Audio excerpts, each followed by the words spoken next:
Today we are talking about the female cult leader who sought to destroy Christianity. And this is one of my favorite female historical figures. She's amazing. And we've been talking about the Carpocratians for a while, which was a sect of Christianity that believed a lot of interesting things. Like they believed that the devil actually created the earth and that one had to escape from this, prison that the devil had created. And they believed that, one could be more powerful than Jesus Christ, all these different ideas. And from the Carpocratians arose a powerful figure known as Marcelina. And that's who we are talking about today, as Marcelina, according to the heretic hunters, destroyed multitudes. So she's kind of known as the destroyer in that way, if we want to, take one of those really interesting lines. And we're going to be talking about Marcelina and how she traveled from where she lived all the way to Rome, how she set up her own sect and was kind of infiltrating Rome and gathered her own disciples and was really kind of chipping away at Christianity in Rome. And like I said, she's a badass. Now, if you haven't seen my other videos that talk about the Carpocratians, who Marcelina was one of their leaders who went out to really establish their teachings across Rome. If you haven't seen my other videos talking about how the Carpocratians believe that the devil created the earth or that you could become more powerful than Jesus, you don't have to have seen it for this video to make sense, but if you like what's in this video, check that out because there's a lot more details. There'll be a link at the end of this video in the form of a playlist or a video that will get you to that. So, like I said, that's who we're talking about today. And immediately what we're going to do is dive into what Saint Irenaeus said. So as you know from previous videos, Saint Irenaeus was an early church father who wrote a book called Adversus Haereses, which is against heresies. It was basically a compilation of heresies to help identify heretics so that, heretics could be identified. And he talked about the Carpocratians. And we left off last time with Saint Irenaeus talking about how they believed that the devil created the world and that how they were trying here. You know what? Actually, let's just bring it right back up because this is an important point. The important point about how all right, important point how, let's see. Yes, so Saint Irenaeus is claiming that they have been sent forth by Satan.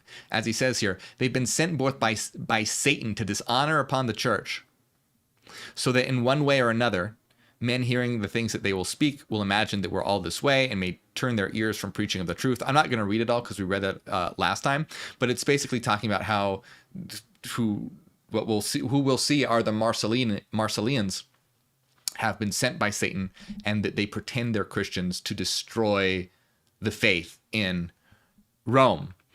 And then he went on to talk about how they say that Jesus had secret teachings that Christ passed on to those who were worthy and that they had obtained permission to discuss these secret teachings. Now we come to specifically where Saint Irenaeus discusses Marcelina. And so Saint Irenaeus says, others of them employ outward marks, branding their disciples inside the lobe of the right ear. So they're marking the disciples inside the lobe of the right ear. Saint Irenaeus says by branding, we know from other sources that they either branded themselves or they used a razor or a needle to mark their earlobes. And this was mostly done by the Marcellians when they set up their sect in Rome. And this was, very likely so that they could recognize each other. Because, having a mark inside the lobe of your right ear is, no one's going to see that unless they know where to look. And, I'm sure that they would make it accessible for those to see who they wanted it to see. So very interesting there. And it says, from among these, those individuals, arose Marcelina, who came to Rome, and holding these doctrines, she led multitudes astray. So Marcelina traveled to Rome and led multitudes astray. And it says they styled themselves Gnostics And as we know, Gnostic comes from the Greek word for knowledge, which is gnosis. So Gnostics are the ones who know. So you could see this is a completely different version of Christianity based on knowledge, not based on faith. And as you can see here, it really emphasized this because it says that the Marcellians styled themselves Gnostics, which come from the word gnosis, which means to know. So it's about knowledge, not about faith. And if you read here, St. Irenaeus continues, they also possess images, some of them painted and others formed from different kinds of material, while they maintain that a likeness of Christ was made by Pilate at the time when Jesus lived among them. So they claim to basically have secret pictures of Jesus Christ. But the more important part here, that's interesting, but neither here nor there. The more important part here is it says they crown these images and set them up along the images of philosophers of the world. That is to say, with the images of Pythagoras and Plato and Aristotle and the rest. They have also made other modes of honoring these images after the same manner of the Gentiles. So they're talking about how Marcelina came to Rome, gathered disciples. They marked themselves in the inner lobe of the right ear. And they styled themselves as Gnostics, as the ones that know. And they had an emphasis on knowledge, where they put Jesus on equal footing with those of like Pythagoras and Plato and Aristotle, etc. So really what this kind of was, and I had mentioned this before, was very similar to Platonic philosophy. Not exactly the same as Platonic philosophy, but Platonic philosophy as in being the philosophy of Plato, because Carpocrates, who was the leader of the Carpocratians, was the one who developed these ideas. I mean, not entirely, but in the specific way they discuss them in this context. And he was a Greek philosopher. And so these ideas were highly intelligent, but they were woven into a Christian narrative. And it was likely woven into a Christian narrative to try and propagate these ideas, to try and get these ideas to, because Platonic, not everyone loves listening to philosophy all day. I mean, I know that. A lot of people find philosophy to be pretty boring. But if you put it in terms of stories and whatnot, then people listen. So you had Carpocrates, who came up with this philosophy. Marcelina, also, in Greece, rose up as one of the Carpocratian leaders and said, hey, you know what? Carpocrates has this fantastic teaching that is way better and way more healthy than mainstream Christianity. So what I'm going to do is actually implement it. So Marcelina was sort of the strong right arm of Carpocrates, or like the one that went out to establish, she was sort of like a Christ-like figure where she went forth to gather disciples and teach and actually put these ideas into practice. Instead of it just being a philosophy in theory, like, oh, in theory, everyone should be equal. She went out to actually establish a sect and spread these ideas and actually put them into practice. And, to think about traveling all the way to Rome, especially being a woman and how they were treated back then, among so many other things to think about, is just absolutely incredible. And what I want to note here as well is that, real quick, this is a little bit of an aside, but I thought I'd mention it because we were also looking at a book called Fragments of a Faith Forgotten, which is about Gnosticism. And they mentioned Marcelina real quick, but not too much. But I just, before we stop reading Fragments of a Faith Forgotten, I just want to mention this last paragraph, which is just kind of an aside, but it's interesting nonetheless. But in the Faith Forgotten, they say that a circle of the Carpocratians is said to have been established in Rome by Marcelina. And said they had pictures and statues of many great teachers who were held in honor of their school, like Pythagoras, Plato, and Aristotle. And also a portrait of Jesus. We know that. That's what we just read. But interestingly, it says, it is curious to remark that Celsus, as quoted by Origen, is referring to these Marcellians, also mention the Harpocratians, who derived their tenets from Salome. Is it possible that this is the correct form of the name and not Carpocratians? Harpocrates was the Greek form of Horus, the mystery god of the Egyptians, and Salome, we know, was a prominent figure in the Lost Gospel according to the Egyptians. We'll be reading that, I'm sure, by the way, on my channel at some point, the Lost Gospel of the Egyptians. Likely. I don't want to make any promises, but I don't see why not. We probably will.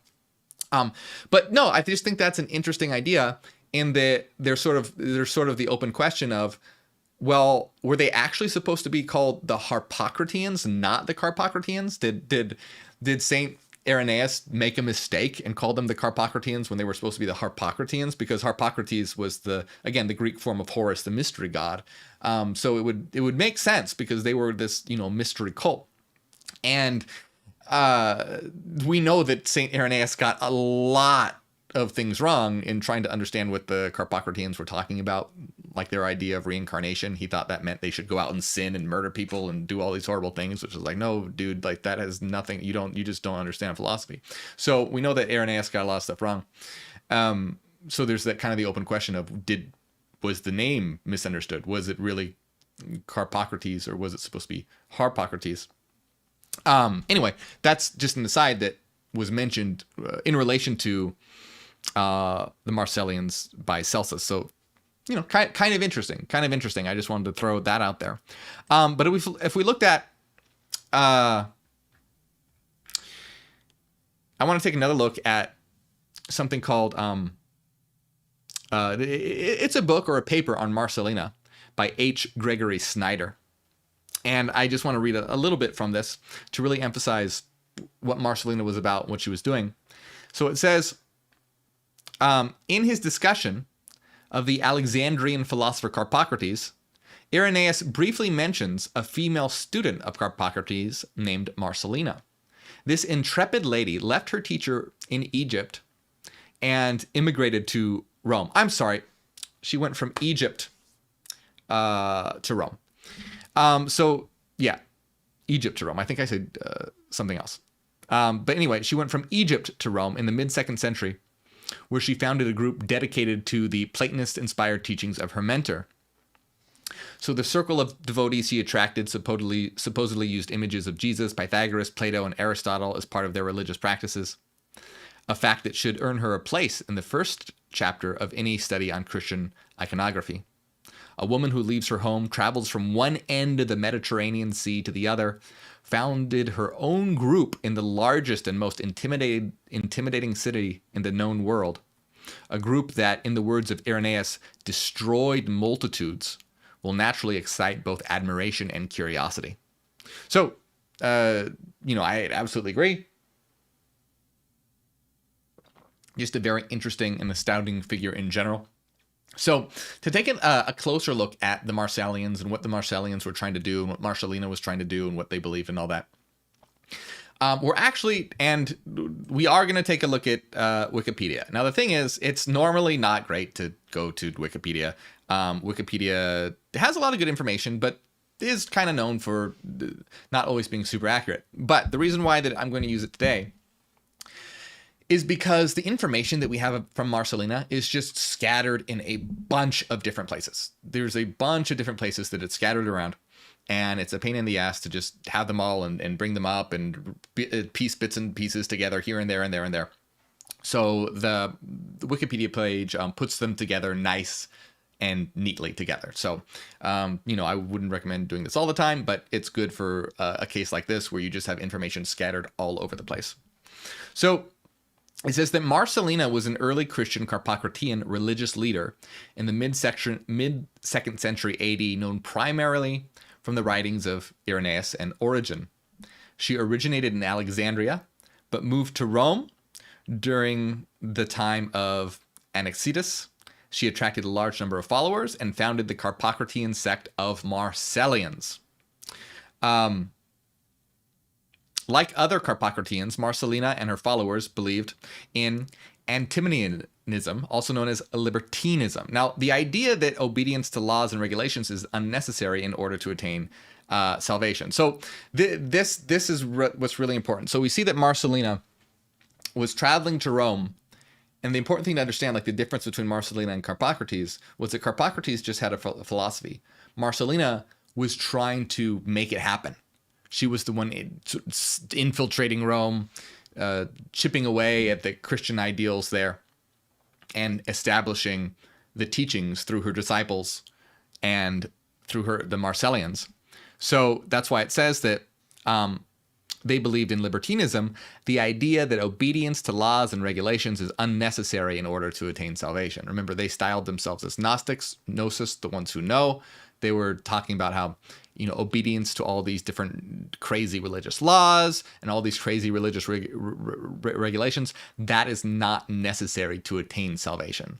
So they really wanted to disrupt the idea that you had to follow all these ridiculous laws and regulations.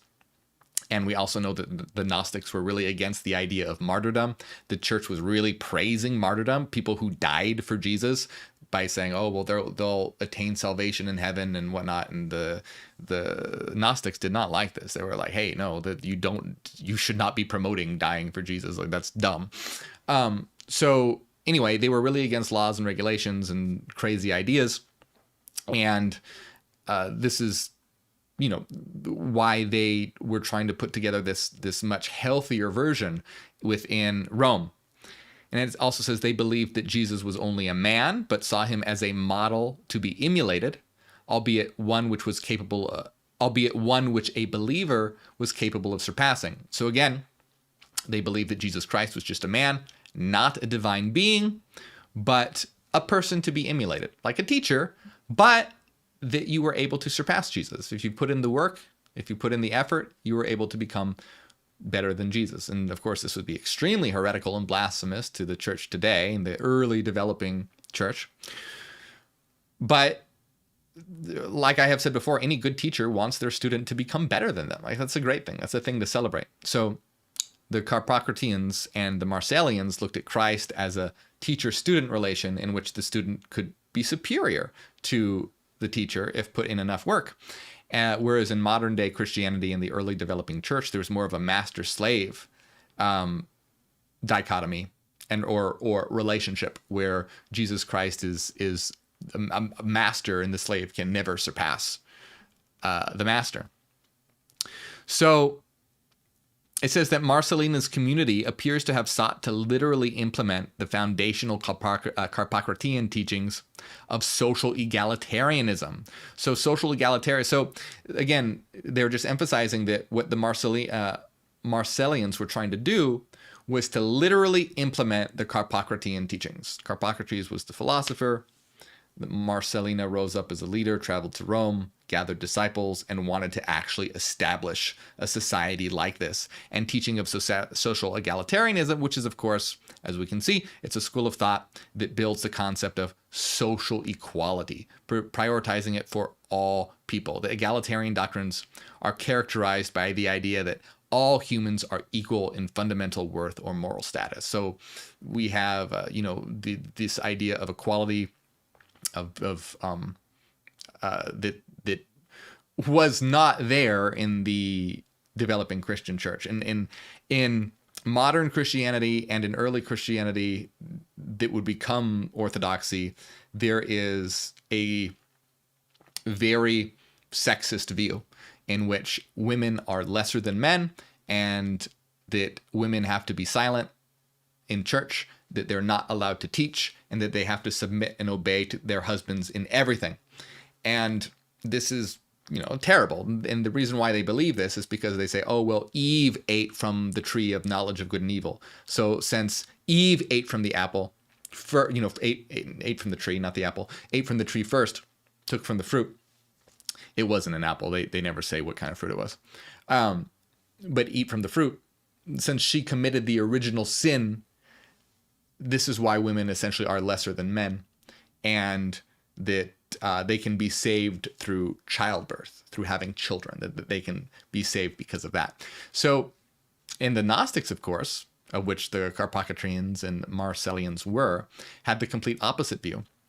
In most Gnostic texts and beliefs, they celebrate Eve for eating from the tree of knowledge.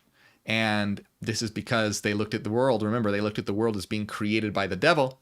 So they looked at the Garden of Eden as being a trap. And eating from the tree of knowledge was an act of independence and liberation. And so they praise Eve for doing that. And so in Gnosticism, there is a lot of emphasis on the feminine. Even we can see, emphasis on the power of Eve, Eve's secret daughter called Norea, as well as the goddess Sophia, and the mother goddess as well. And finally, of course, Mary Magdalene. And not only was it in the ideas of Gnosticism as far as their stories, but also implemented in the real world, as we see in an actual powerful woman rising up, Marcelina, and going forth into Rome to promote these ideas. So it's kind of like the opposite of modern day Christianity. All the things that modern Christianity has become, it was the opposite of that. And it was wrapped up in knowledge and philosophy and egalitarianism, equality, etc. So, and I just want to emphasize, if you're not aware of that, yeah, there's a lot of sexism in Christianity and in the Bible. A ton. Now, some people will go, oh, that's only in the Old Testament. It's not in the New Testament. First of all, who cares? If it's in the Old Testament, it's still bad. But for some reason, people like to say, well, that doesn't count anymore. But it's funny because when they say, well, the Old Testament doesn't count anymore. Well, it doesn't count except for when they want it to count, because there are a lot of things that Christianity still upholds. It's in the New Testament. So anyway, there's still a lot of bad stuff in the New Testament, which, like I had mentioned, that information on sexism, that's in the New Testament, as well as promoting slavery, that's in the New Testament. It says that slaves should obey their masters like they would obey Jesus, different things like that. Really bad stuff. Anyway, I have videos on all this stuff on my channel. Go check them out if you want to hear about any of this stuff, whether it's Norea or Mary Magdalene or about the terrible stuff in the Bible. They're all, do a search on my channel. They're all there. So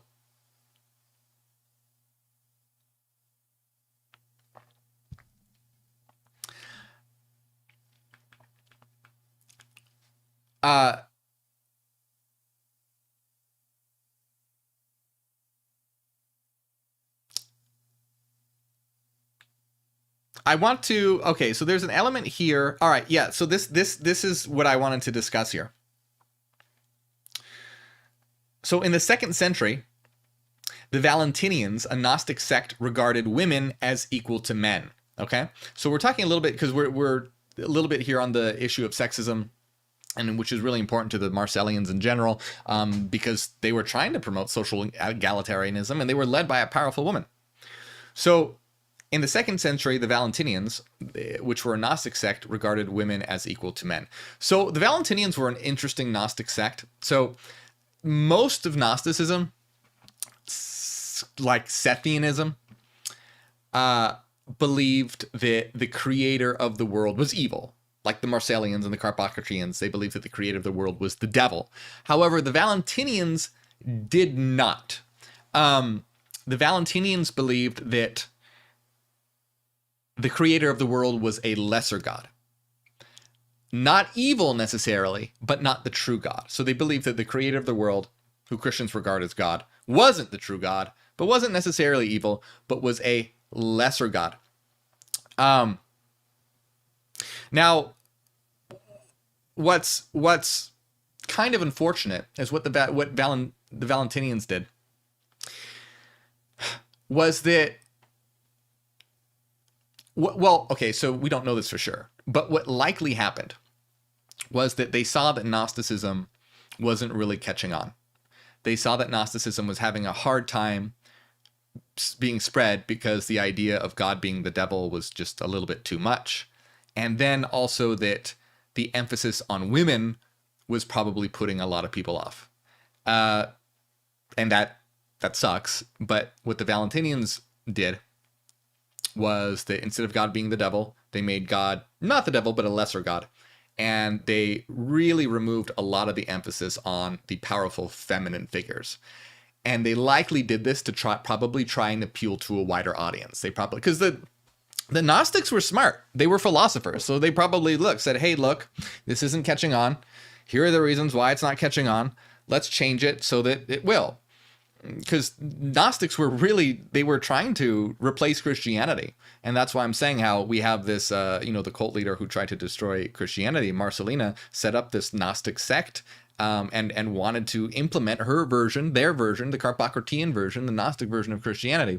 But anyway, the Valentinians, you had them looking at it and going, hey, well, we got to make a decision here because what we're trying to do, it's not really working. We got to make these changes. So unfortunately, they didn't make those changes. They made God be not evil, not the devil, but a lesser god. And they de-emphasized, they took the emphasis off a lot of the powerful feminine figures, unfortunately, because there are so many powerful feminine figures. If you read the Gnostic texts, which I have done a lot on my channel, you'll notice that it's just almost more of an emphasis on female figures than male figures. It's a lot of emphasis on the power of the feminine, especially like in the Gospel of Mary Magdalene, where Mary Magdalene was basically supposed to be the successor of Jesus. So it's kind of cool because Marcelina is almost like a real world Mary Magdalene, because in the story, Mary Magdalene was supposed to replace Jesus, but that's a story. But Marcelina is kind of like the real world version of that. She's this powerful feminine figure who set up her own version of Christianity and gathered her own disciples and was teaching in Rome. So yeah, Marcelina is an absolute badass. She's like the embodiment of Mary Magdalene, how Mary Magdalene was set up to be. But anyway, the reason why I bring up the Valentinians was because even though they did de-emphasize the role of women and all that, they still regarded women as equal to men. So as we read here, it says that female religious leaders like Marcelina were not favored by Orthodox theologians who accused them of madness, unchastity, and demonic possession. So essentially, the Orthodox Church hated religious leaders like Marcelina and called them crazy possessed whores, essentially. Again, terrible. The church father Tertullian complained, quote, "These heretical women, how audacious they are. They have no modesty. They are bold enough to teach, to engage in argument, to enact exorcisms, to undertake cures, and it may be even to baptize." He denounced one female religious leader in North Africa as a viper. So,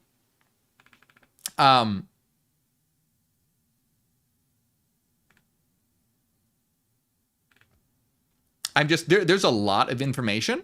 If anyone also wants more information on Marcelina, check out these different resources that I have mentioned, because there's more to Marcelina and what she did and how she operated, but we covered a lot of it in the previous videos. So in our previous videos where we talked about the Carpocratians, we covered a lot of the different ideas that they were trying to get across.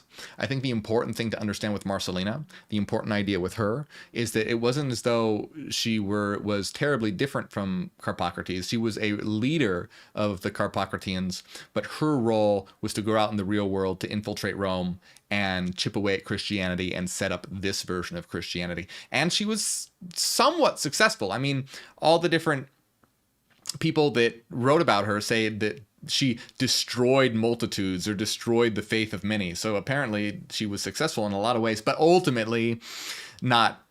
Obviously, we live in a world where Christianity exists and not the Marcellianism or the Carpocratian. So unfortunately, she was only marginally successful, but that was her idea, was to go out and really emphasize the creation and the implementation of these ideas, and not only the implementation of the ideas, but the idea of not having to follow ridiculous laws and regulations, emphasizing philosophy like Plato, Pythagoras, Aristotle, saying that Jesus is, hey, he's just a person. You can become better than Jesus if you want. And emphasizing social egalitarianism, the equality of genders, men and women, and all of that. And again, I really like Marcelina a lot. She's one of my favorite feminine historical figures.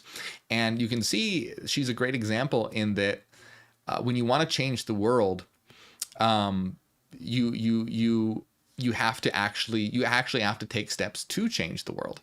And Marcelina is a great example of that. She really wanted to spread information that would, it's kind of like what we do. We want to spread information via consciousness. And Marcelina was attempting to sort of alter the Christian consciousness, because Christianity is really this virus that hijacks consciousness.